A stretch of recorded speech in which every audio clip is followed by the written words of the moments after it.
Olá! Hoje vamos mergulhar nos trechos de uma obra que trata a oração não como uma opção, mas como uma questão de sobrevivência espiritual. Exato. O livro é Corações Profundos, Revelações Profundas, de Hernani Santos, e a tese central é bem provocadora. Nossa missão aqui é desempacotar essa visão, sabe? Porque, segundo o autor, a vida de oração define absolutamente tudo na jornada de um cristão. Pois é, e ele já começa com uma ideia assim bem radical, né? Sim. A de que os melhores e piores momentos da vida de uma pessoa estão diretamente ligados aos seus melhores e piores momentos de oração. Não é uma sugestão, é uma afirmação categórica. Nossa. Para ele, orar é uma cultura, algo que se constrói com disciplina, com insistência. O livro não quer só dar um tapinha nas costas, ele se propõe a ser um guia para diagnosticar a ausência de oração. Entendi. Entender as consequências que ele chama de devastadoras. Tá, então vamos pegar esse fio. Ele não trata a oração como um item numa lista de afazeres religiosos. Pelo contrário, a descrição que ele usa é quase um paradoxo, um tremendo e prazeroso peso. Isso. O que ele quer dizer com isso? Qual é a base desse argumento de que a oração é uma necessidade absoluta? Olha, o paradoxo está no centro de tudo. É um peso porque exige disciplina, sacrifício, tempo, energia. E é prazeroso porque, na visão dele, é a maior fonte de intimidade e poder que um ser humano pode ter com Deus. Certo. A base do argumento é que a falta de oração é a causa raiz de todos os outros fracassos. Ele até cita um evangelista, um tal de Leonard Ravenhill. Com uma frase que é quase um trava-línguas espiritual. O crente que ora deixa de pecar, e o crente que peca deixa de orar. É um ciclo, entende? É uma via de mão dupla, então. A oração afeta o comportamento e o comportamento afeta a oração. E ele vai além, dizendo que a estatura espiritual de alguém é medida por isso. Exatamente. Para o autor, essa é a métrica. Sem oração, a pessoa se torna espiritualmente lenta, preguiçosa e começa a criar o que ele chama de ídolos. Ídolos, coisas que tomam o lugar de Deus. Ele não ameniza.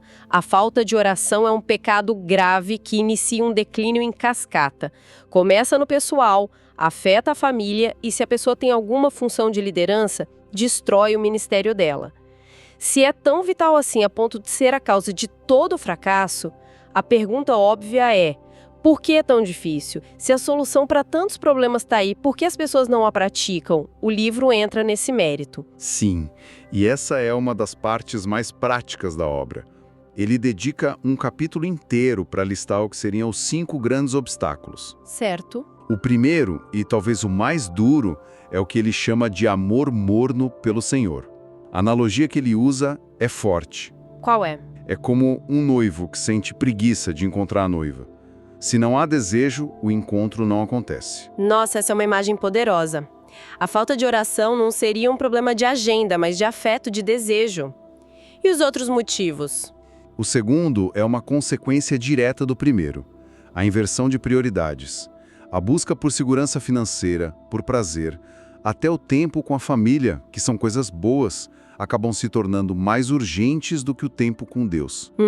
O terceiro motivo é o hábito. Simplesmente, muitos cristãos, segundo ele, aprenderam a viver sem oração. A vida funciona, as contas são pagas. E a ausência de Deus na prática diária se torna o padrão, vira normal. Exatamente.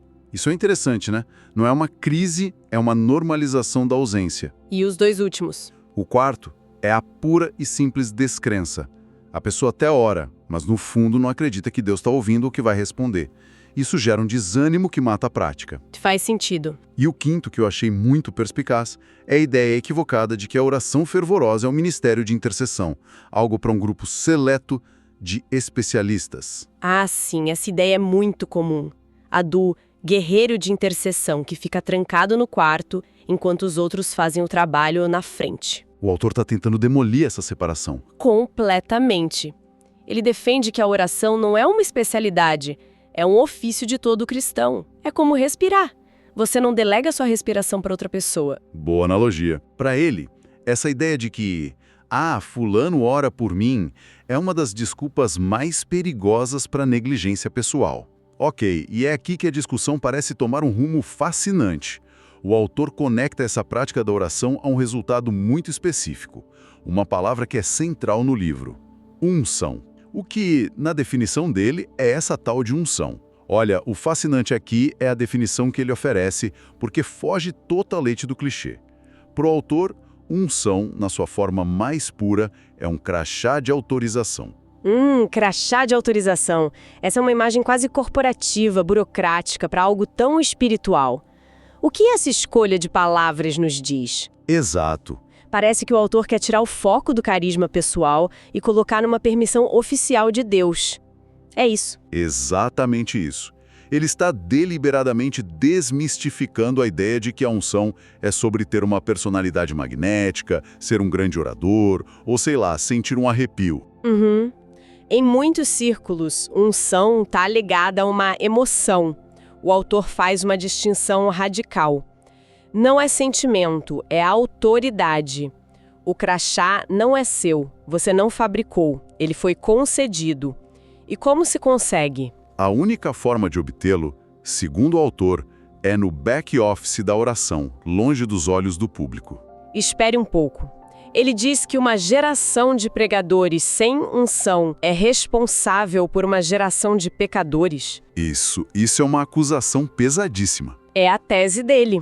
Ele está basicamente dizendo que a culpa pelo estado espiritual de muitas comunidades não é dos fiéis, mas da liderança que não está pagando o preço na oração. É essa a tese. É uma inversão da lógica comum.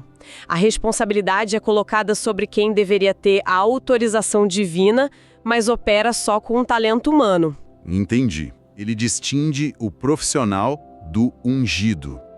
O profissional, com seu carisma e técnica, pode até manter uma igreja cheia, mas o autor adverte que isso é uma profissionalização da fé vazia do poder real do Espírito Santo. É performance, não poder. Pura performance. E como se obtém esse crachá? Se não vem de talento ou estudo, qual é o caminho? O caminho é caro, segundo ele. São 3 passos. Primeiro, orar sem cessar, incansavelmente. Segundo, meditar na palavra de Deus diariamente, para alinhar a mente com a de Deus. Certo. E terceiro, tratar o próprio pecado com extrema severidade. Não tem atalho. E ele usa uma metáfora muito forte para descrever o processo. Que seria? Ele diz que para se fazer vinho, perfume ou azeite, é preciso esmagar a uva, a rosa e a azeitona. A unção, portanto, viria desse processo de ser esmagado por Deus em particular. Uau! É no quebrantamento, na renúncia, na dor do processo que a autoridade é forjada. Essa metáfora do esmagamento é muito intensa. Por um lado, ela comunica o custo altíssimo dessa autoridade espiritual. Mas, por outro, não há um risco de se romantizar o sofrimento com essa linha de pensamento? Uma boa pergunta. Ele não aborda diretamente a romantização, mas o contexto que ele dá é de um processo voluntário, de busca e renúncia, não de um sofrimento passivo, sabe? Certo. O esmagamento é o resultado de se colocar sob a pressão da presença de Deus. É uma escolha de se submeter, não uma glorificação da dor pela dor. É o esmagamento do ego, da vontade própria, para que a autoridade de Deus possa fluir. Ok, então temos essa jornada intensamente pessoal. A pessoa é esmagada na oração para receber essa unção, esse crachá. Parece um processo muito solitário. Como o autor faz a ponte entre essa experiência individual e um fenômeno coletivo, que ele chama de avivamento. Parece um salto enorme. Parece um salto, mas na lógica dele é uma progressão natural. Se a gente conectar isso ao quadro geral, o avivamento é a consequência. Inevitável quando um número suficiente de pessoas está pagando o preço individualmente. Ah, entendi. Ele define avivamento como a erupção de Deus através da história. É quando Deus intervém de forma massiva e visível na sociedade. Então, o avivamento não é um evento organizado por humanos com boa música e um pregador famoso. É uma consequência da oração coletiva e... secreta. Exatamente. Ele argumenta que nunca em toda a história houve um avivamento que não tenha sido precedido por um período de oração intensa, persistente e, muitas vezes, desesperada. E ele dá exemplos. Sim, ele usa exemplos históricos para sustentar isso. A oração do povo de Israel no Egito, que resultou no Êxodo, os 120 discípulos orando no cenáculo, que resultou em Pentecostes, Claro. e avivamentos mais modernos, citando líderes como John Wesley na Inglaterra ou Charles Finney nos Estados Unidos, cujas vidas de oração teriam, segundo os relatos, transformado cidades inteiras. Entendi. Para o autor, o avivamento não é opcional para a saúde da igreja. Sem ele, a fé esfria, vira formalidade e as pessoas se afastam. A oração é o gatilho. O livro também tem um lado muito pessoal, certo? O autor compartilha as próprias experiências. Como esses testemunhos se encaixam na argumentação dele. Eles são um alicerce de tudo.